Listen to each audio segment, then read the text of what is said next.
मैं पल दो पल का शायर हूँ।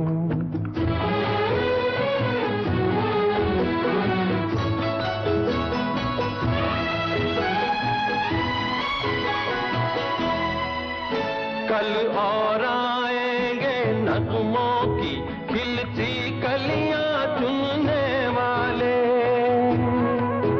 मुझसे बेहतर कहने वाले, तुमसे बेहतर सुनने वाले। कल कोई मुझको याद करे, क्यों कोई मुझको याद करे, मसरूफ ज़माना मेरे लिए क्यों वक्त अपना बर्बाद करे।